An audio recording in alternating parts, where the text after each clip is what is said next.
as tall as you were, David. Okay, well, DNA is the hottest topic, so we're very pleased to have Angela Churchill with us tonight. She's been doing family history for 30-some years. She's been dabbling in DNA for probably not that long, but almost that long. She has a background in human genetics, so it kind of fell right into place when DNA started coming in to play with family history. She jumped on board with that. She manages over 25 different DNA kits with different companies. She is a teacher by trade as well, and she's been doing some genealogy courses at the St. Clair College.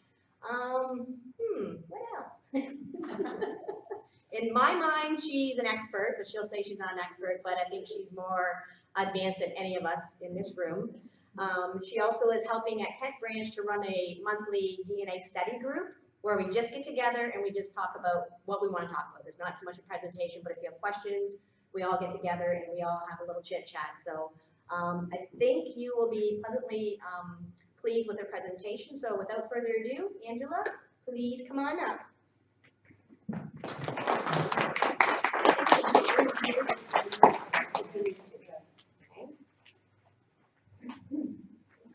So I think DNA testing, we were talking about this in a workshop recently, has only been in Canada and available to us for about 3 or 4 years. So a lot of us are coming into this when it's been in the States a little bit longer, and we've got a little bit catching up to do. Having a degree in human genetics made it that much more easy for me to figure out what all of this stuff was and where it's coming from. And if you don't have that, it takes you a little longer, but if you do get there, Cindy, I mean, she always says she's way down here at her level of knowledge, but she's flying up that scale. You know, every time we talk, she's learned something new. So it does come, the more you practice it, the more you play around with it and have fun. As I say to anyone, you cannot break it. You know, once you've got your stuff in some system, you're not going to wreck it. Play around with it, have some fun. So we're going to talk a little bit about the basics of DNA testing. And one of the first things you need to realize when you're testing yourself or someone else is you can get unexpected results. So across all of these testing companies, 1% to 2% of people will find something out that somebody may not have told them. Somebody's adopted, somebody's not a parent, all of those different things. So if you're asking someone to test, please make sure that they're aware of this. I went to do DNA testing with my mom's first cousin. We've always assumed she's her first cousin. First thing she says is, I think I was adopted. And I'm like, oh, well, I don't, oh, okay, well, let's do this, but oh, I don't, you do want to know? You know, like, you have to have that conversation with someone beforehand, because you don't want to get those results and find out that there was some secret or something that no one knew about, and then you have to make the decision, do I go back to them and tell them? You want to have that conversation up front. She was my mom's first cousin. All the results came back fine. They didn't, I don't know why she thought it. No one else in the family did. It was just something she said. But yes, do have that conversation, ask the person. And the other thing is, I don't know if anybody follows the news. They've recently been found the Golden Gate serial killer in the States. They used DNA results from some of the testing sites and built a family tree. So it wasn't like they stole anyone's results. They found some cousins. They matched people up from the DNA they pulled off of the crime scenes with these cousins, and then they built a family tree to pick a suspect. So one of the things that's become a big issue amongst all the various genealogy communities is privacy. So when you're talking to someone and you're asking them, if I'm going to test you at Ancestry, do you mind if I also move your results to different sites? Because a lot of different sites allow you to transfer those results for free, and you get more comparisons and a bigger, target population for you to pull results from. So you also have to have that privacy conversation with your testers now. And keep it in mind when you're testing yourself. Any company that you're going to test at, move your results at, read their terms and conditions, read their privacy information, see if you're comfortable with it, and certainly make sure anyone you're asking to test for you is also comfortable with it. Okay? So it's going to take a little bit more talking to and a little bit more explaining, but I think it's important that everybody is aware of what can happen when you do jump into the DNA testing pool. So DNA carries our genetic information. the DNA inside of every cell, you have that nucleus. Inside of every nucleus, we have that group of chromosomes. And when they all unwind into that double helix, all we have is a bunch of letters, A, T's, C's, and G's. So when you get a raw data file from any testing company, it's just chromosome 1, and it gives you what this location. What do you have, an A, T, C, or G? You're going to have one from mom and dad, and they could be different, they could be the same, but that's what that file is, and that's what the DNA testing is giving you, that listing of A, T, C's, and G's. So mom and dad are both going to give you 50%, exactly. There's no difference, but that inheritance is random. So you may get from mom 30% of one of her parents and only 20 of another of her parents. You could get 25, 25. I have one child who got 32 and 18 from his one set of grandparents. So it's so random, you don't know what you're getting. So siblings are great people to test because they're gonna, if you don't have both parents, and a lot of us don't have both parents to test, the siblings will pick up a bunch of DNA that is different. So my brother and I, when we score ourselves on all of these different comparison charts, our DNA is so different that we almost fall into the half-siblings category. Yes. So, you know, on average, it's about 2,100 centimorgans, which is the unit of measurement. We're scoring at 2,000 between the two of us. We know we're full siblings because I've done other tests and all my aunts and uncles, and there's different ways to tell. But we just got such a random mix that is so different from both of our parents that that's how much DNA, little DNA, we actually share in common. And after a certain number of generations, you may lose out on bits of DNA from certain branches of those distant ancestors. So some of those on this file, you may have lots of DNA from, but some over here, you may have absolutely none. And that's because of all this random inheritance.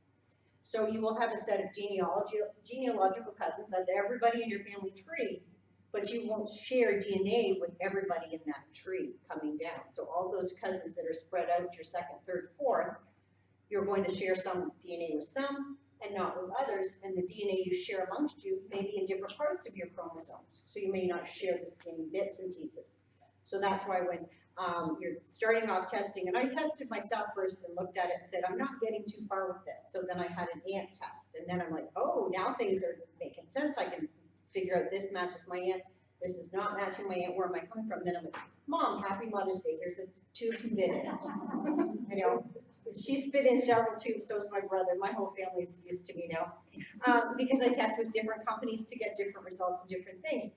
But what I'm finding from that is it's helping me to narrow down my matches. Where are they coming from? Which branches of my family should I be focusing on with my DNA matches and my paper tree that I've created? So it gives me a way to focus between DNA and my genealogy research. So that's that tree we have. Everybody's in it, all the way back to whatever distance.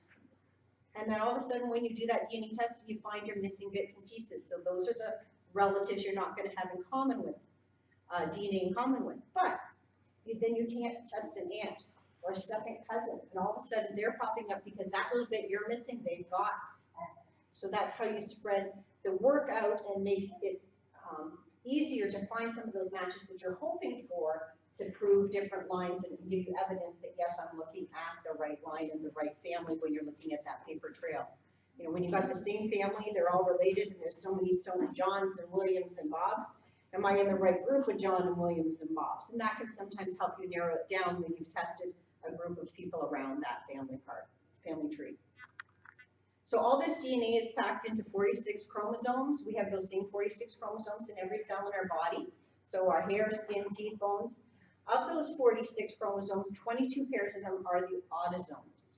And 2 of them, the X and the Y, are your sex chromosomes. If you're XY, you're male. If you're XX, you're female. So mom always gives either a male, a son, or a daughter an X, but dad passes out the X to the Y, which determines whether you're male or female. All right? So dad's always going to give out an X that's a full X and a Y that's a full Y. So those are things to keep in mind when you're learning about DNA testing and what you can do, and why DNA testing is one of the things we'll be focusing on tonight when we look at this. So this is what your chromosomes look like when they're dividing. They're numbered by size, so number 1, obviously our biggest one, all the way down to our smallest, 22, and then that little pair of sex chromosomes, the X and the Y. And the X is the big one, and the Y is the tiny one.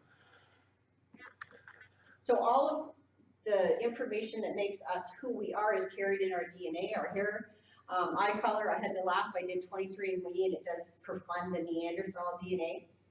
And you can have genes from all different places, and they're all interacting. So that's why when they say, you may find disease predictors in some of these, they may or may not show up. So my Neanderthal trait was that I got the one for straight hair. This is my natural hair. So obviously I got a lot of curly hair genes in there that are sometimes, a little more important in that case.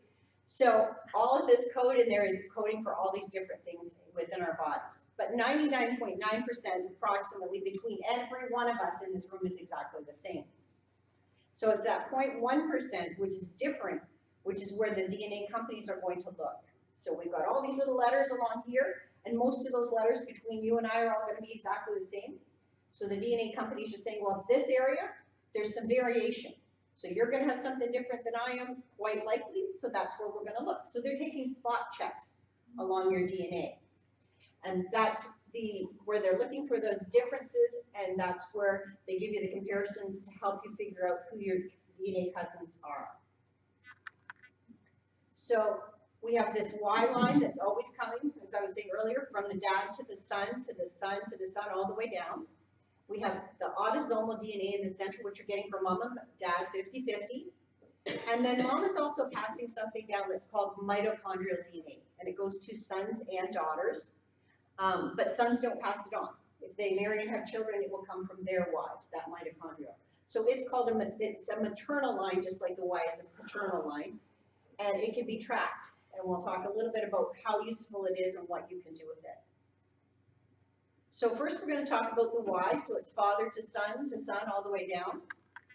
And what they're looking for when they're testing Y DNA is what are called short tandem repeats. So you have these letters, and they're looking for repeats of them. So CAT, CAT, or TA, TA, TA, whatever they're looking for, along the various locations on the Y chromosome. So they're going to say, this gentleman has 15 repeats of it, this gentleman has 14, this person has 12. The further that distance is, the more differences there are in the number, means that they're more different genetically, right? So that's how they start matching men along those Y DNA lines. They also do, it's becoming far more common now, single nucleotide polymorphisms, so SNPs. SNPs are the same things they take along our autosomal, but now they're moving into this with the Y DNA testing to determine what are called haplogroups. So every male has a specific haplogroup they'll fall into. And they start with A, they go up to about T, but they're getting, as they discover more and more, they're having to change their alphabetization and expand those numbers. So they're going to assign you a haplogroup assignment when you test. They're going to do some matching along those paternal lines. And based on that, you can figure out if two men are related along the same surname line. So my name was Churchill, so we tested my brother, because obviously I don't have a Y chromosome. So going back, we should see Churchill, Churchill, Churchill, Churchill. No, we went right to a whole group of churches sitting over here. So now we have to do some work to figure out where did that church line and our Churchill line intersect. Okay, so it could have been an adoption we don't know about, somebody orphaned, picked up by the family. We do know in our family those churches and churches were married way back when. It could have been a liaison between a church and a Churchill.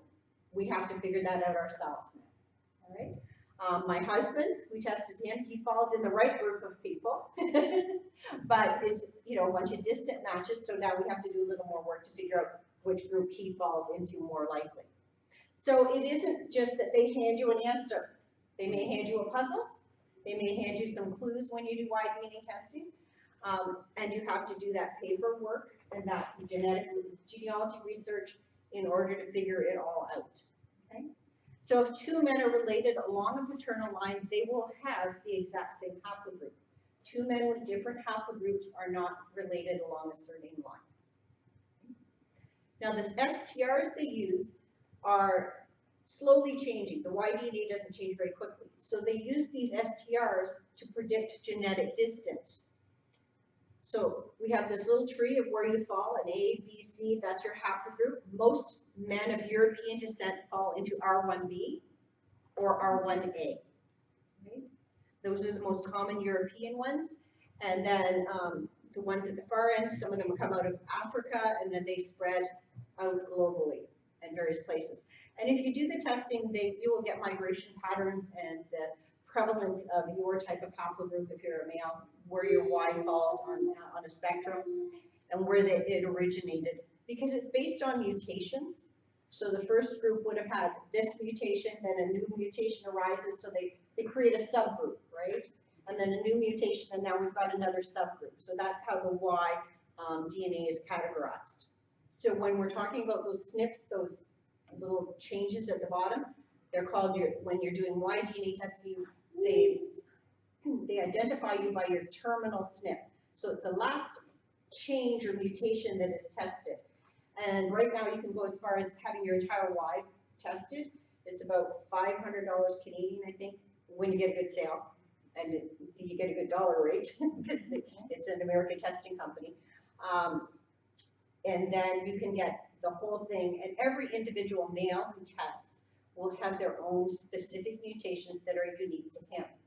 And so within this Y tree, they will branch off and do categorizations if you're sharing those results to include you as a new tester. You know, you'll fall with all the matches with the people who are there, and they'll cousin match you. But when you do the big Y testing, they will also add you to the haplo tree with your specific mutations. Excuse me, quick question. When you have the diagram, just backtracking for a minute, you have all the Y's coming down and all the M's. But as we all know, you don't always have Y's in every family or M's in every family. You have M's in every family. Well, okay, Yes. Why you don't? No. So you have to work from your family tree and go backwards. So if you don't have brothers, you're looking for uncles along that line, or you're going back up to another grandparent. Did he have brothers, and can I go down? And that's when we get into the begging for spit, because it's someone you're unknown to you, they're related to you, but that you've never met them. Could you please test? Because I would like to know where this male line originated from. Yes. I do have brothers, but I was curious. I know families that have only daughters. Exactly. So you do have to do up and over. You kind of got to go up and over and then down and start searching around for those other lines to see if you can find, which I'm doing for Churchill's, to try and find where this church popped in. So yes, you do have to go over and over and over. Thank you. Yeah. Okay. So when you've done this Y testing and we've got those CATs, those single tandem repeats, the STRs, the company's going to give you an estimation chart that says, all right, if you are a zero distance, which very few will be a zero distance, that means you're almost identical. Like you are identical to the person in those STRs that you've tested. And they start at 12, which is kind of a minimum. 25, they will give you cousin testing for. This is family tree DNA. 37, 67, and 111, and then you jump into the big Y. Okay? So the cost, you have to have a family finder kit, which is an autosomal kit with this company, in order to purchase the 12 and the 25. Otherwise, you have to jump in at the 37 level. Right? And 37 is a good basic level for most people to start. I started my husband there, my uncle there, my brother there, because we already knew there was something possibly out of alignment from the church because I'd done some predictors before. I jumped right into 67. Cost-wise, I think it was about 250 Canadian with the sales for the 67, and about 150 for the 37. So, and there's always sales. You don't ever have to pay full price for DNA testing. There's Mother's Day, there's Father's Day, there's Veterans Day, there's Christmas, there's Boxing Day. Literally anything we celebrate, there's a DNA sale for it. Okay? So it's frugal genealogy, people. We gotta save, especially when you end up being a crazy person like me and test everybody and repeatedly and in different sites. But I know you're just as crazy too. So. The dog is safe. So they're going to say, all right, you have a zero distance. That means you're closely related in genealogical time. So within 100 years or 200 years. And they're going to give you those estimates based on where do you match and how do you match. So some parts of your DNA in the Y DNA mutate more quickly and some are more slow. So if you match on a very slow mutation area, and you match on a very high mutation area, then they're gonna say, yes, you're more closely matched, right? But if you're, so they break it down. They're looking at all that stuff in the background that you don't have to know about, and then they give you an estimate when you DNA test. And then you click on a little button, and it gives you what's called a tip report, and they tell you, this is my brother's with his closest match. So we figure about 6 to 8 generations, maybe 10, but we don't think so based on where we know our families came from. This is his closest Y-DNA match, another Churchill, and then, they're one excuse me, a genetic distance of 1. All the other Churchills in the churches in the Churchill group are out at 3 and 4. So we have to go much further back in time once you hit 3 and 4. So they give you these little estimates to help you look at your paper trail to figure out where I should be looking. How many generations back am I going to look for that shared common ancestor, that shared father who had these sons that all broke off down into all these great grandchildren? So any questions about Y-DNA testing? So we're going to talk about mitochondrial, and that goes from mothers to their sons and their daughters. And the mitochondrial DNA is found outside of the cell nucleus.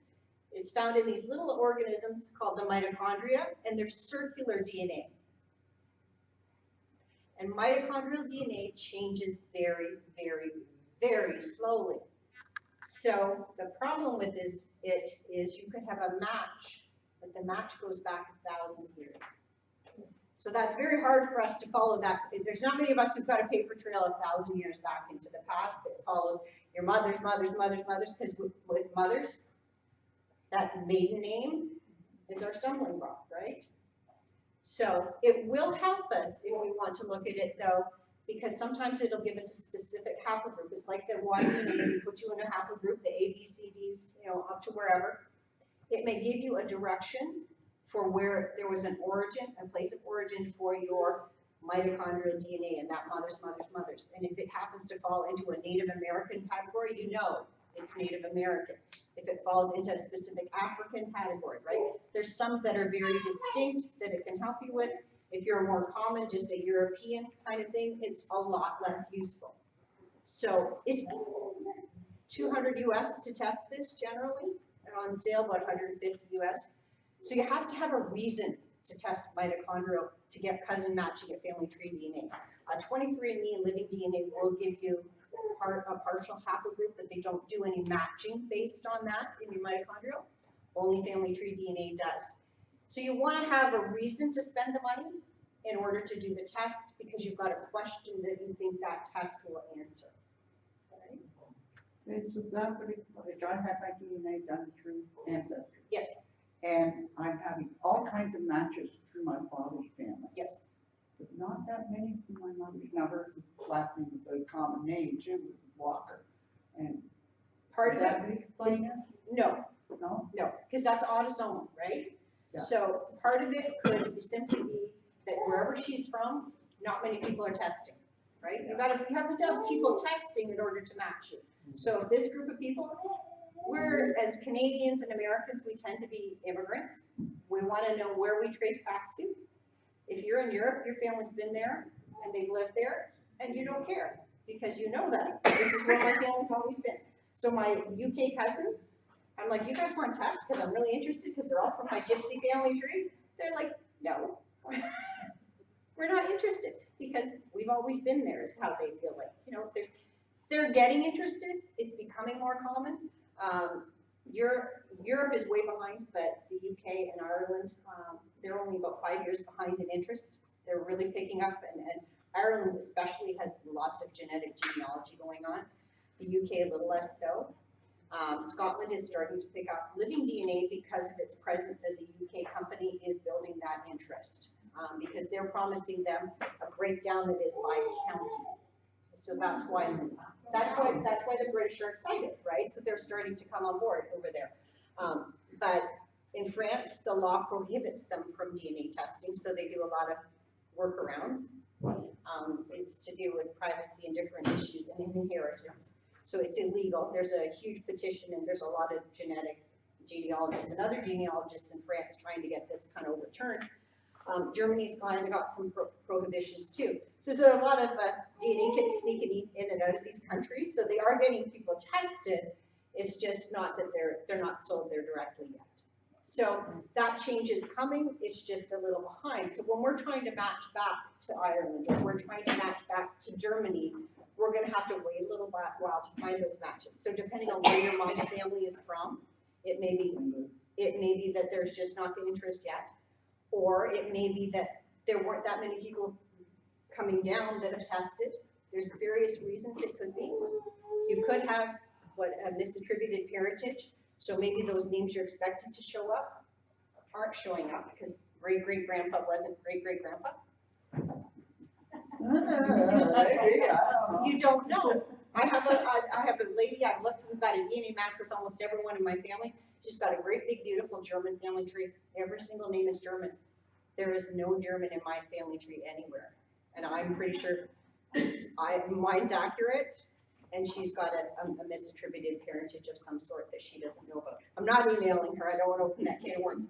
She'll figure it out because she's gonna look at my tree, and I have an extensive tree, and I don't have anyone, I know, American, Canadian, Britain, whatever, and there's not anything that's really standing out as a misattributed parentage that I can see. So I think she has a little glitch, and you may have a little glitch. I mean, we all have to be aware of it and looking for it. If you start, sometimes you'll see that there's just nothing in one particular branch, and that might be the clue for you. And it I'm may just getting no matches. I mean, No. a couple, but. or you just haven't filled out the right parts of the tree, you don't Yeah, know. that's possible. Yeah. There's a lot of different factors. So this probably wouldn't give me any good when you get mitochondrial. No, unless if your mother's, mine goes back to Holland, is where we think. Yeah, so we knew kind of going in, when I had done estimates through you can do estimations based on your autosomal depending on what comes up through your ancestry test. But not all you can do an estimation from, so then I did 23andMe and it gave me a U5 to B2 or whatever it was, which was what I was expecting to find. But it's a common European one, right? So it's really not telling me much more than it was European. So if you're thinking you're just European, it's not necessarily going to give you much. Yeah. How did they match it? Initially they took that whole circle and they sequenced it, one person's mitochondria, and then based on that one, how do you differ from that one reference population? Okay. So everybody, they have two sections of the mitochondrial hypovariable region 1 and 2. That's the portions where they test, looking for those changes like we saw when we're looking at autosomal, where they're spot checking for the big change areas. And then they compare you to that reference population and assign you the haplogroup. Then they compare you where you assigned to where someone else is assigned, and that's how they do the kind of cousin matching along those mitochondrial lines.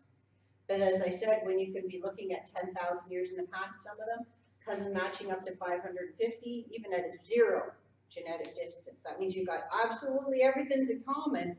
You're looking at 550 years. We're all going to get pretty stumped unless you got some awesome family tree built somewhere for you, all right? But if you're looking for something specific, say native ancestry, then that can be the one thing that'll actually give you an answer. And if it says no, it's not native, it just means that it may be there, it's just not on that mother's specific line. And keep that in mind, it just is one particular line you're looking at. Okay. So everything in the middle from mom and dad is that autosomal DNA, 50-50, but keep in mind, grandparents, you're getting a mix from them and a mix from the other grandparents and further back. So where can you test your autosomal DNA? Ancestry, 23andMe, family tree DNA, MyHeritage, Living DNA's the UK oriented, and right now they are providing matching. Okay, they're giving you, if you're a male, they're giving you your Y and your mitochondrial, and they're giving you a breakdown of where you're from specific counties within the UK, but they're not saying you're related to this person or this person. They keep promising it soon, it just hasn't come. We'll talk a little bit about where you can take your DNA and move it for free. And GEDmatch is the site where you can take it from all of these companies and move it into. And it's also where they went and started looking for their Golden Gate serial killer. So if you have concerns about people looking at your DNA there, don't put it there. It is a great site. If I tested at Ancestry, my cousin tested at 23andMe, we can both move into GEDmatch and we can compare, right? We don't have to pay the extra big bucks to test at another company, both of us. So it provides you with that. Plus it has a bunch of different tools that other companies, Ancestry doesn't offer, and some of the others. So there's advantages and disadvantages to everything. So you have to figure out where you want to be testing, what you want from your results, and where your results should be to solve the problems and mysteries in all of our family trees. So these are the estimations given by the companies of how they're going to pick up those cousins for you. So second cousins, everybody's going to find. Third cousins, all of a sudden we're starting to fall off from 100% finding our third cousins, because we're going to have those odd third cousins what we don't share any DNA with, right? So we're dropping down 90%. So 10% of the time you will not have DNA in common with the third cousin. Right? You will have DNA from the same ancestor, just not at the same place to match you up. Okay? When you hit 4 cousins, all of a sudden you're hitting in some companies down to 50%, 50-50 chance you're going to match them. 5th, you're getting much worse, and 6th, you're getting even worse. Right? Ancestry says they're doing a better job of it. It's based on what algorithms they use and the ways they match you that they think they're doing better. But keep in mind, some of those very distant and remote matches are false matches, right? So don't rely on them. Stick up in the higher ones if you can. I mean, sometimes they're helpful, but a lot of times, and I can't remember what the percentages are, but when you're getting into those very low levels, and I've had it, you get a hint from Ancestry, you're related to this person in this match, and I'll go look at it, and it says my dad's family tree, but my mom also shares the match, right? So it's not coming from my dad's family tree, it's coming somewhere from my mom's. So you have to do a lot of sleuthing with this, and be a little skeptical, and look for further evidence other than Ancestry saying, you have this in your tree, they have this, so this is where it's coming from, all right? You have to look around and see if that is it. What matches in common do we have? So if everyone was walkers, we should all match walkers. But if these 2 people here are all of a sudden matching a group of browns, and you have browns on this side of the tree, you got to switch where you're. She is racking up first cousins like crazy, calls them up, all right, got this kid, you're gonna come over, I'll send you know. So she has almost all of her first cousins tested, and we have 2 more lined up to do this summer. So she's great. She pays for the kids, so I buy them on sale for them. And then she makes all the cousin arrangements, and we get them all done. So we're having a lot of fun doing it, and she's the first one who jumped on board with this to test with me, and she keeps testing. So we're figuring out, where should we match, don't we match, and those cousins are helping us figure out holes where we aren't matching, but they are, and it's awesome when that happens, because I'm like, oh my goodness, this person is showing up, I'm looking, they match all this group of people, my aunt, my uncle, my siblings, and myself don't. But this first cousin and that first cousin do. So now I'm like, okay, now I can look at that part of the tree and where can I build it out? How do I slot all these people in? So it's detective work. It's fun. You got to play around with it. When you're doing autosomal DNA testing, the unit of measurement we're using is the centimorgan. The bigger those pieces are, and the more numerous they are, the more closely related you are to someone. That one little tiny piece in the middle of nowhere may be a false segment, it may be a real segment, but it just means you're going to have to do a lot more work to find that far more distant ancestor. So, as genealogists and genetic genealogists have been testing, the testing companies don't always give us all the tools. They're there to market and make their money, but we're doing our research, so we want to have tools that work for us. So I myself and a lot of other people have contributed to this. These are real results from real people. So because I've got a big pool of first cousins, second cousins, I have a great grandfather who had children with 3 different wives, so I have half of all of these cousins. So, and they're all tested, and we've compared our results. I send in my reports and my results. So these are real numbers from real people. Just instead of Ancestry's estimations or 23andMe's, these are what real people are finding. And there's actually an interactive source for this with DNA Painter. I don't think I have the website up, but if you look at DNA Painter, you can, it's got a box at the top, you put in the shared centimorgans with someone, which comes up on Ancestry, it comes on 23andMe, they'll give you that information, and it'll highlight the potential relationships that you have with that person. So it can do some of the work for you. So if I share 45 centimorgans with someone, it'll highlight all the blocks where 45 centimorgans would be a possible relationship. And then you can look at your tree and their tree and kind of estimate it. Rather than Ancestry saying you're a 4th to 6th cousin or a 6th to 8th, it's going to give you more specific places to look. Okay. So in order to use our DNA successfully, we have to have that paper trail in front of us, and we have to fill it out. We can't just go up all our great-great-greats. We have to do their siblings. We have to do those siblings' children, and we have to go all the way down because we have to catch those people out here that our DNA matches to us over here. Right? So you have to do a little more work because sometimes, like your walkers, it won't fit because we haven't figured out over here that this walker who came to Australia is the cousin of this walker that came to Canada. And then all of a sudden those matches that weren't making sense all of a sudden because that lady changed her maiden name to Brown, and all those Browns over there in Australia are matching you, right? So you have to do all this research as well as the DNA to make it all fit together.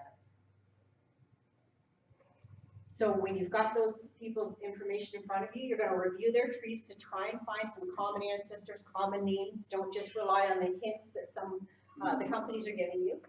Somebody doesn't have a tree, contact them. Compare information. A lot of people are willing to share. Some people you'll never hear back from ever, but some people, they're like, yeah, okay, I'm very interested. I have a match I just contacted the other day. We have lots of shared DNA between my mom's side of the family. But she's got a Churchill sitting out here in the midst. So I want to figure out how are our Churchills related beyond how is our DNA match related. She's like, oh yes, I do too. So, you know, and so we're going to do it together. She's going to research, I'm going to research, and that's how we'll try and figure out some of these blanks in both of our trees. Complete those lines of distant aunts, uncles, and cousins to help you figure out those DNA matches. Test your oldest relatives first, all right? If you got anybody who's older, get them. They have the biggest blocks of that DNA from those great-greats. You know that chart I showed? Every generation you go back, you're pushing back your DNA a generation in bigger pieces, right? So if you can find them, test them. That's why I've got my aunt out there selling it. The more people that are testing than ever before. So be patient. Wait for some more people to get into that pool. You're probably all going to end up related to me because I'm testing everyone. That's what I keep telling them at the Kent Ranch. We're going to find relationships. I know it. And my family's not from Kent. So I am finding, though, with all my paper trails, that people moved into this area. So somewhere, sometime, I'm going to link it all up. These increases have been in the millions in the past 2 years. 2016, they started to climb. 2017, we've got literally millions and millions and millions of people jumping on board. Most of them are North American, but that is slowly changing. And people are testing across all of these different companies. So don't put all your eggs in one basket. Don't just rely on one company. If you're comfortable with the privacy terms of another company and you can get it into their database for free, go for it. It's a personal decision, but go for it. Test as many people as possible, so get those cousins or whoever you want to do. Beg for spit from whoever you need to get it from. Transfer to those other databases as long as they're comfortable with it. So you end up fishing for that DNA in as many ponds as possible with as many pools as possible. All right. So these are the companies that will accept a raw data transfer. So if I've tested an Ancestry, I can move to Family Tree DNA, MyHeritage, GEDmatch. GEDmatch Genesis has come about because those little snips that we take, those random places along the DNA where there's variations, the companies have changed that up a little. So we used to look at, in general, these overlapping places. But when we were looking at those places, we weren't catching people from, doing a good job of catching people from different ethnic backgrounds. We weren't catching people with African heritage as well. So they've actually changed up some of those variable SNPs to new variable SNPs in their new tests. So if you test at 23andMe and living DNA, it's actually, we used to have kind of an overlap like this. There were all the companies were picking their different set of SNPs to look at. There's different parts of your DNA. But now that they've switched, that overlap has spread. So we only have a little bit of overlap. So GenMatch Genesis has come about to say, okay, we're only overlapping here. How are we going to figure out what's going on there? So they're using algorithms and imputation. So they're guessing what's falling in between in order to do those matching. So that's how that's come about, to take care of these new changes that are coming with all the DNA. And so the only ones you see here, Ancestry, you test with Ancestry. You cannot move into Ancestry, but you can move out of. 23andMe, you cannot move into, but you can move out of. So those are places you can go to and expand the database that you're in. And those are all free transfers. The only cost would be for MyHeritage if you want to unlock all their tools. They always have sales too, $10 US, and you can unlock all their tools. So that gives you somewhere to start, whatever company you are, and somewhere to move into and spread your results out. So that's all I have to say about the basics to get you started and where you can go. And if you have questions, I'm happy to answer. Yep. My friend from work, her and her sister did ancestry DNA. Yep. She said that they have different relatives, Yes. and she don't know why, if they're full siblings. I think she might have said they have different results as well. Okay, the ethnicity matches are going to be very different from each person because, and that's across companies. Every company has a reference population. So they look for someone who's lived in a specific area and their family there for generations, and that becomes my UK population. They look for a group of people who've lived here. This is my Tibetan population. And then they do a number of runs comparing your DNA to that person's DNA. So they might do 40 comparisons. And the first time it says, well, you're about 2% similar. The next time it says you're 5% similar based on the runs between your DNA and those little reference populations. So they give you an estimate, all right? So over 40 runs, what's the average of those? So her sister may have gotten a lot of DNA from this grandparents, and it matches the UK population. But she may have got a little more from the Tibetan group, right, if she had Tibet. So she matches that a little closer. So you see how their estimates are going to vary based on where that reference population is and those runs and what the average came out to be between the two. So my brother and I are very, very, very different, you know, in our DNA. So we have widely different estimates as well. My siblings both show very high UK. I'm Western Europe in my estimates. And it's simply because of the different mix I got from all those great-greats out there from my mom and dad. So yes, siblings will vary in that way.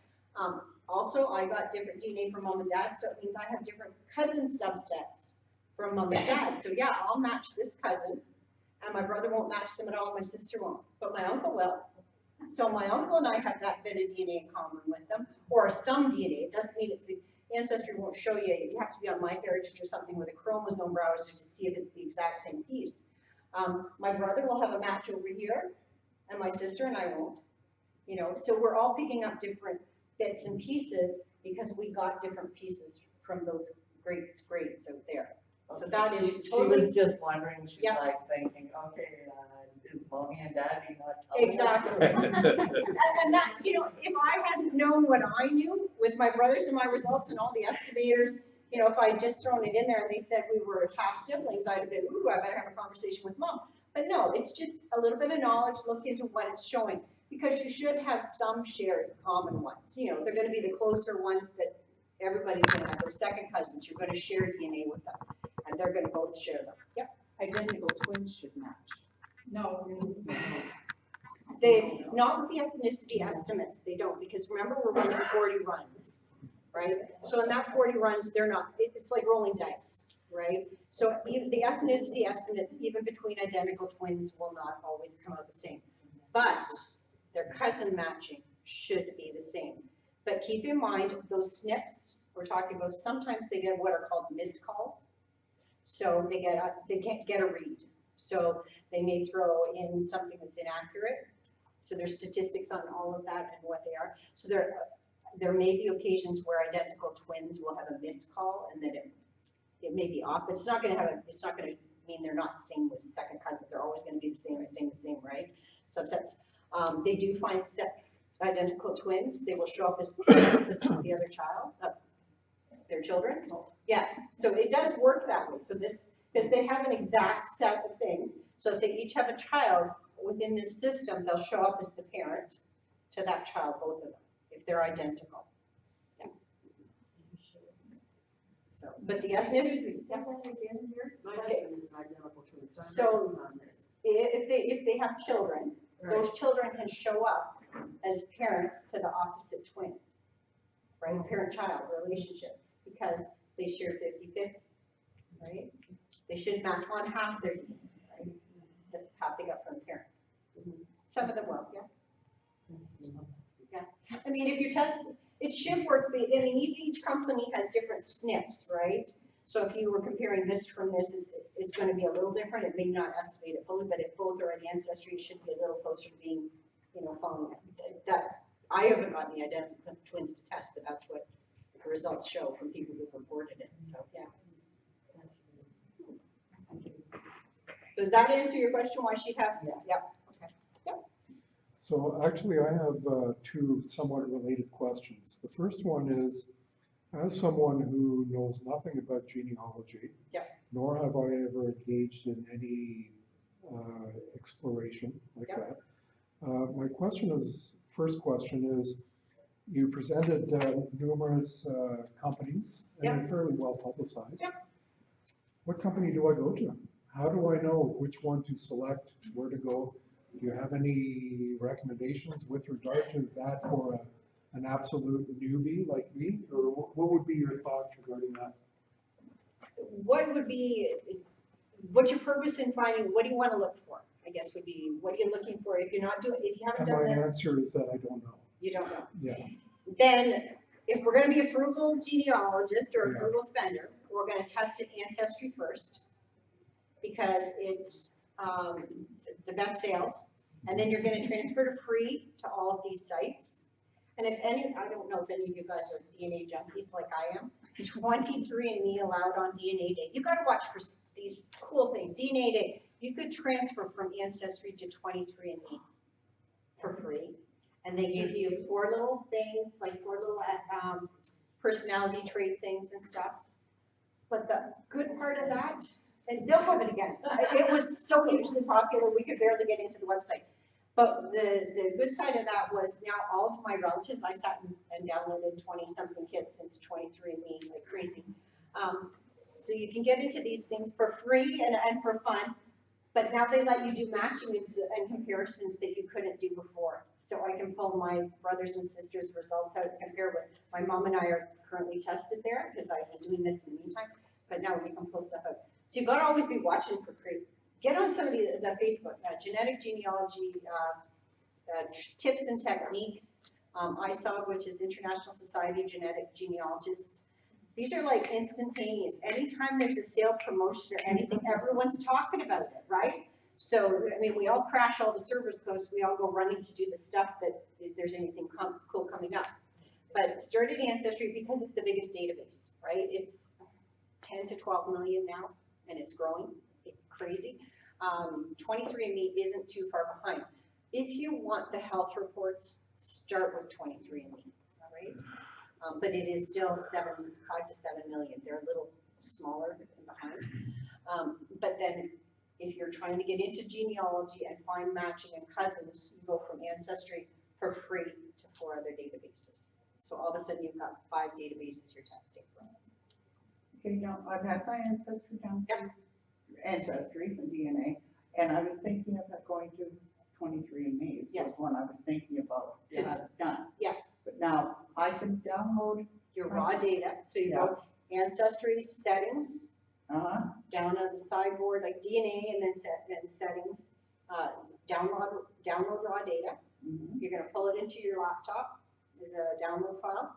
You're gonna go to this site and say upload raw data. You're gonna highlight that and pull it into their system. They're gonna give you all the matches and their ethnicity estimates, most of it. okay, so I wouldn't have to do the 23andMe. Yeah, Or would, you could, because it's a separate database where they don't generally allow anyone to transfer into except this cool DNA day thing that they had, which is now passed, but I think it was such a hit, there's gonna be more promotions. Yeah. They're trying to get your business, right? Yeah. So, you know, they're gonna do all this fun well, I stuff. just wanted to do it Yeah. and then maybe compare the two Yeah, to see what. and they're gonna be different, but they're gonna be different cousins because, so I have, a lot of my American cousins are on 23andMe. Mhm. And so when I was talking to some of them, they'll move into GEDmatch so that I could compare. Because I've been doing a lot of study group stuff, I tested at 23andMe so I could actually see the results rather than looking at my cousin's results. So I'd have a better understanding of what overall there's tools. Now, like 23andMe or any of these, but do you need a subscription, a paid subscription to get your results? No, No? no. And MyHeritage, I mean, good golly, they have the nicest chromosome browser and triangulator, and it's all free. I have heard people talking about having glitches with emailing matches. I don't have that issue. I don't know what's going on with it. So you may have to get like a minimal subscription. I don't know for sure why they're having that glitch. But GEDmatch, you can contact them. I've gotten the jet. Yeah, and Living DNA, if you're a transfer, they're not offering anything to you until August, right? And they're not gonna do a county breakdown, they're only giving cousin matching for now. But Cindy was saying she thinks at conference it's gonna be $79 possibly. It's usually, the cheapest we've seen in Canada is $149. So that's a phenomenal savings. So, But Living DNA also gives you all three. and it gives you all three. If you haven't got all that information, so if you have someone, and you need an approximation of a Y, because you don't know what the Y is, it'll also give you the mitochondrial and it'll give you the autosomal, right? Living DNA and 23andMe will both do that. They're the only ones that do. But Ancestry does bits and pieces, and if you can do workarounds, you can estimate all of that on the side. It just takes a little more playing around.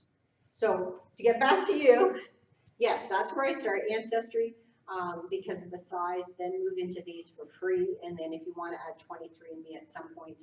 And if you want to start with health reports, because that is the one unique thing that 23andMe offers, start there and pay for the health reports on top of it. But they have unlocked specials too, so I paid to have just the DNA testing on sale from 23andMe for about $89. And then DNA Day, I paid $69 to unlock the rest, and it's usually 100 or more. So So saliva is the way that the DNA is obtained? not always. The Ancestry saliva, 23andMe is saliva. Family tree DNA is epithelial cells, so there's toothbrushes in your cheeks. MyHeritage is toothbrushes.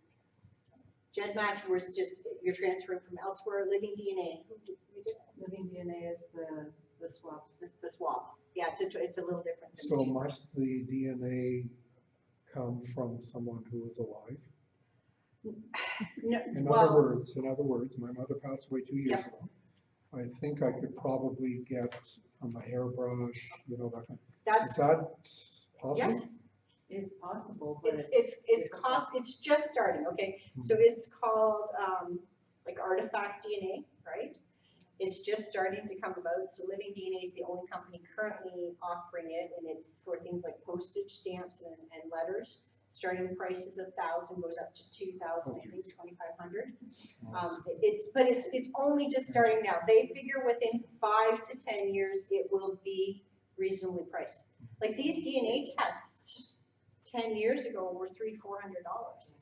We're paying $69, $70 for these kits now. So the price point is really declining. So yes, I have a whole collection of DNA artifacts. My great uncle's hearing aids were emailed to me, they're full of earwax. I have my grandmother's watch, one of those bendy flexi ones, full of skin cells. I have, my dad was blind, so he had books on tape. I have his earbuds with what earwax in them. I collect all of that stuff because at some point the price point's going to drop down enough that I can ship all that stuff away. And I might not just get their DNA, I might get somebody else's, which I mean, that's just as exciting for me. I thought you had gold teeth, I don't know who they belong to. Exactly, so yes, the technology is there, but the cost is prohibitive, right? In the States, at least I've heard of people who've had tumor cells and stuff that people have on somewhere, and they'll pay a couple $1,000s to have them tested. So yeah, it's worth hanging on to. Keep them in a paper bag, clean paper bag, not in plastic. Plastic is, moisture gets in there, so clean paper bag. Label it and tuck it away somewhere where there's not a high humidity, temperature. Don't put it in your attic, don't put it in your basement, somewhere, a nice cupboard on your first floor kind of thing where the temperature is a little more constant. And yeah, save Or it. outside the way the weather's So yeah, the price point will drop and it'll be reasonable to do. So, and the black box of DNA is behind your ear, so if you know where those relatives are buried, you need their skulls. Okay? That's where the best DNA extractions come from archaeological DNA. Your ashes, no. The ash, no, yes. The cremation destroys the DNA. That's one thing you cannot use as ashes. Yeah. But Okay, kids, take my DNA before. Okay. If you go on to, I've done my ancestry. Yep. And it comes out, I only have 2 or 3 real close, and then it gets into the 3rd, 4th. Yep. But I've got 300. yes, How do I decide, okay, this person looks like the closer match than that person? How would I ancestry try to ranks them. find those? They're already ranked by ancestry. So the top of your 4th cousin is your closest. Then And it's a that's little it? less, a little, yes. You know the little, do you know how to look for the centimorgans on ancestry? It's a little eye in a I circle. think I have, yeah. Okay, so when you look at that cousin match, you have to have them on the top of the screen. You press, there's a little eye in a circle. You click on it, it gives you those centimorgans. Okay. So each one you're going So down the on that biggest list, one. they're already sorted out. Okay. Yeah, and that helps you. Because And some then of them- you find one, you identify one cousin. Yeah. And this is 3rd or 4th. You've worked out a family tree with them. They fit. The cousins that you matched together fit, right? A little bit. Yeah. So you've decided this is our shared common ancestor. Right. Then you try and look for more shared cousins and matches between you and that person. Okay. Right? If you get onto GEDmatch, there's an actual feature. So if they're on GEDmatch and you're on GEDmatch, it's people who match one or both kids. So it'll give you everybody who matches the 2 of you, and then those you don't match and the ones your list and theirs. So it gives you a starting point. There's a whole different list on Yeah. that one. Oh. So you can go with those ones that are shared. I mean, keep in mind, you're gonna have cousins intermarrying, so that you're not necessarily a shared common ancestor, but you've got some relationship. So then you have to do the work to figure out which of these and how do we share and where do they match off to. Okay. But Ancestry's already ranked them closest to farthest. Okay. Thank you. I have a question about haplogroups. Yep. You said, specifically on the paternal, once someone if you know someone's on your paternal match, once the haplogroup changes and no longer matches, it's on a different surname. Yes. Is that the same apply with the maternal? Yeah, if you're in different haplogroups, you can't be the same mother's. for Okay, sure. so like the same maternal going all the way back. Yes, Okay. yeah, that's what they're matching you along. Okay. It's your mom's all the way back, yeah. Okay. You're gonna have lots of different moms and lots of different Yeah. dads. Yeah. So it's a very, very specific line that you're looking up along one side of the tree and one side. Anything in between you can't catch with any of those kind of tests. It's Right. only an autosomal. And that's only, once you're hitting that 6th generation and closer. So if I came from 3 girls, there's no boys on my side, and I'm having a hard time looking onto my father's side, if I got a male cousin to his brother, like my father's brother's Yep. son, Yep. that would still give me that line. Exactly, that will give you that line. Okay. Keep in mind that sometimes you get that little sideways, because his line might not go where you expect it to, depending on what happened somewhere in the past, right? So I've had that on 2 of the 3 I've done so far. So my mom's line is man, land. I don't know why I keep getting silly names, man, land, Churchill, just to make my life harder. But yeah, my husband, he's bared So he goes right into a group of beards, Bairds, Bards, and then they're just very spelling variations, right? So he does hit a line. We just can't find a common ancestor for them because we're going so far back and finding people with similar trees. Kind of following up with that, to identify the surname with the haplogroup. Yep. Are you doing that just within your group or an index? Like, No. Like where are you, like, When you test, they're gonna say, these are your closest matches. Yeah. And I'm self-reporting who that father's father's fathers, so are they. okay, So they're saying in my line, the farthest male of the father's father's fathers is this person and this surname. okay, The next person that you match has also done the same thing. So like my uncle Romans, but those lands, there's various lands in one area of the UK. And their original ancestor is various generations off. So some are 1600, some are 1700. So I know it's obviously a pool of people from that area. It's not uncommon, say, for someone to have 0 matches or have a bunch of matches with different surnames, because at some point nobody had surnames. right. So we're all living in this town and it's called Brownsville. What does everybody pick for their surname? Brown. But are they all the same haplogroup? No. So years later, you've got a bunch of Browns, but they're not all going to fall in the same haplogroup, even though they came from the same town. It's just they adopted that surname. But this guy who's the brother picked Brown, and this guy lived closer to Greensville, so he picked Green. So they're actually in the same haplogroup, same family, but they got different surnames, right? So there's all kinds of variations and things that can occur when you're looking at that. Excuse me, apropos on the Scottish side, now I might have this, but I have written out histories. Yeah. For about 5 generations, which is fabulous. Yes. But with the Scots, when you have a name like MacDonald. Yeah. That when you say their first name, that really means the son of Donald. Correct. Except in my case, it's a large M, small A-C-D-O-N-A-L-D. So that was the original bunch, and then the others after that have the large D. Yeah. So they're the son of MacDonald and MacDonald. Yeah. You know, so I know that happens on the Scottish side. Right. I don't know. I know the I'm not Scots. sure. That's my Like I brother. have Welsh and they flipped the last and the first names. Scandinavians did the same. Yeah. So the further you're getting back, the trickier it gets. You have to know the naming pattern of the particular country your family came from in that case, right?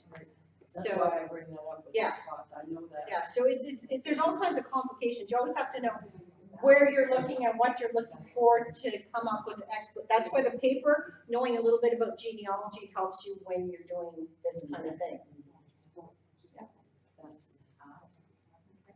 So don't, do a little bit of research. If you find you're falling in a group, why might I be falling in the group other than, mom had an affair with somebody, right? It could be any other number of reasons. Well, you think of how often children were orphaned and then adopted, and there wasn't a paper trail. So it wasn't that there was anything hinky. And then you get the blended families where somebody's wife died and somebody's husband died, and they put them all together under one surname, but they're not all the same children of the same families. I have both of those in my family. Exactly. And so and that's why when you're looking at these lines that are mitochondrial and Y, that's where sometimes they shoot off in unexpected directions. And it's not anything weird or hinky, it's just whatever is going on in that particular family that you may or may not know about, depending on how distant in the past it was.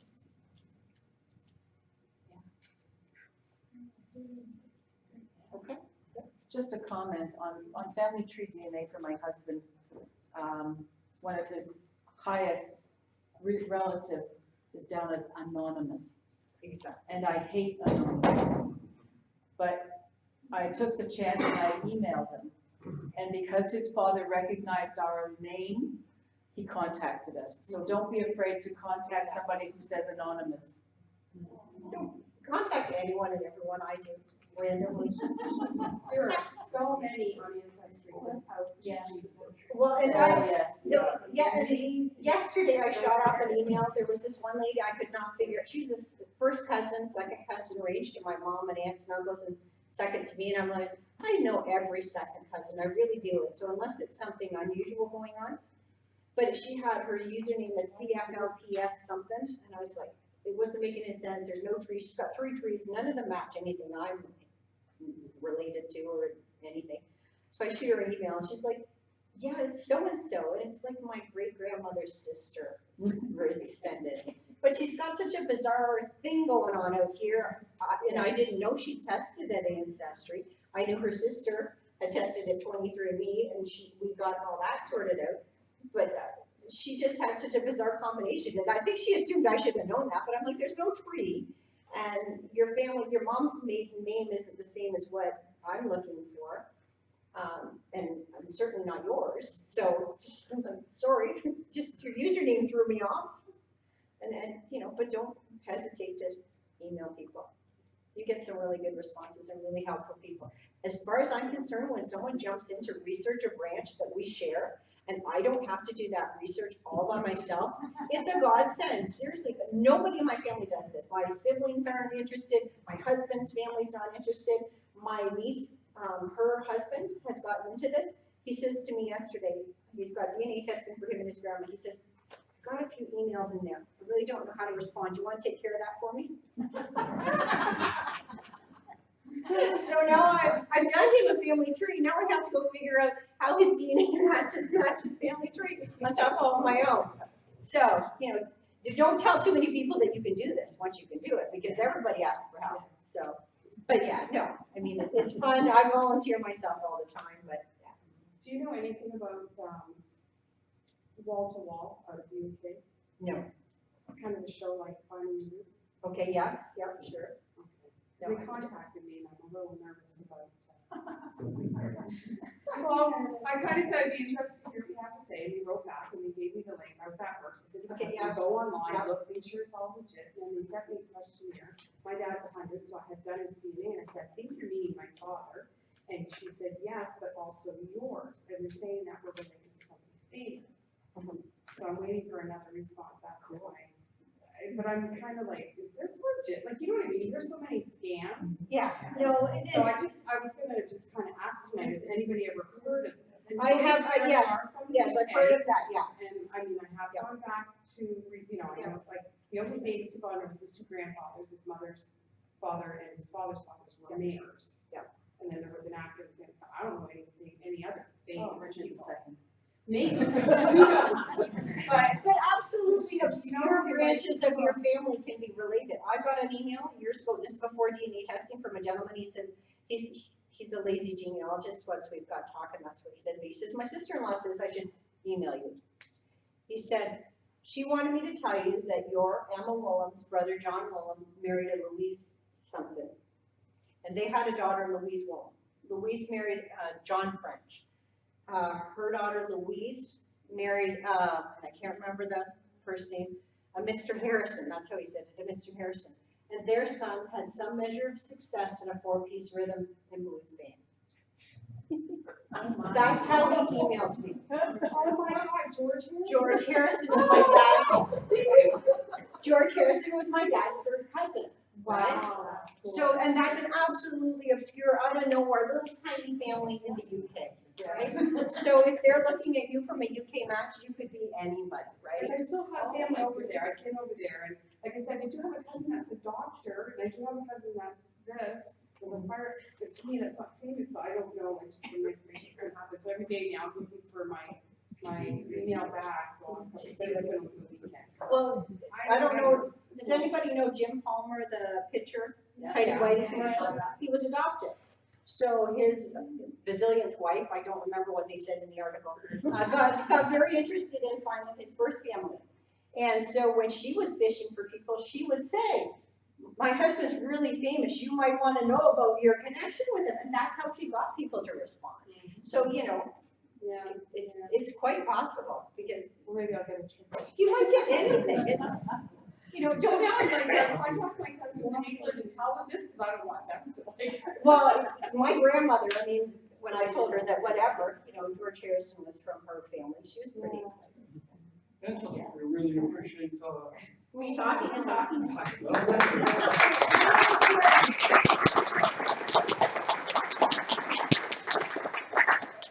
I can probably say this, that you've thrown a lot of information to us, but all of this is on tape, so, what Cindy and review any particular sections, you know, which one did she recommend, 23B? Yeah, and I mean, that's, if you're gonna start, No. just size-wise, move it around as long as you're comfortable. Very good. And you can't break it, like I said, play on these sites, learn the different tools and things they have to offer, and you'll have preferences once you play which you like better, which is more intuitive, which fits more with how you work. But certainly and we've talked about this in our study group, get at least a mini family tree with your DNA on those sites, so people on those sites can find you. You know, if you're big, I have my big tree on Ancestry just because I started with Family Tree Maker and Sync. But I do put stuff up there. I always put up surname lists. I always put up a little tree so that people can find me and match me up even on all these other sites. And I'll say, if someone contacts me, okay, I think I can fit you in. Here's an invite to my Ancestry tree, my big tree. And I pull them all over there because if I invite them, they can look at it for free, the whole thing. And then they can look through it. Right? They don't have to have a subscription if I've invited them. So that cuts out some of the middleman work if they don't have Ancestry. Those are small token. Appreciate it. That's And she'll be around for a little bit to answer any questions. But in the meantime, we have one short little thing we'd like to do before we wrap up, and that's sort of why we're pulling her away here. So Cindy is, Cindy doesn't have that. She's, Don't do everything. We have a team going, but as a team, we do a lot for Essex Branch. And one person on that team who's been around for at least 5 years is Michelle Watson. So every year, the Ontario Volunteer Service Awards of Ontario, they reach out to everybody across Ontario. And if you're in a group and you have volunteers, you can submit names to have your people recognized. So we've been doing this for the past few years. And this year, Michelle fell into the 5-year category. And we just picked this up today. So Michelle, if you want to come up, she'll give you your award. There's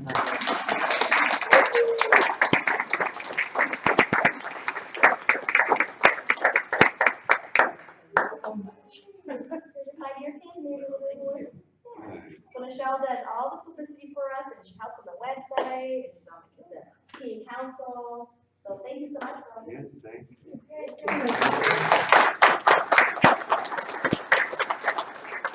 all for coming. I think the one thing that Angela has taught me the most is to educate yourself.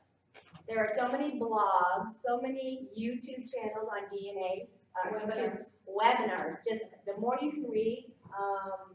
Blaine's book is in there. There's books you can buy. Blaine Bettinger. Yeah, that is an awesome book. We picked it up at a conference last year. It was on Amazon for like $19. Not long ago, it was on sale. It's about 23 today. Yeah. So just educate yourself. You just have to continue, take a little bit and educate. So it's an ongoing process. So thank you. Yeah.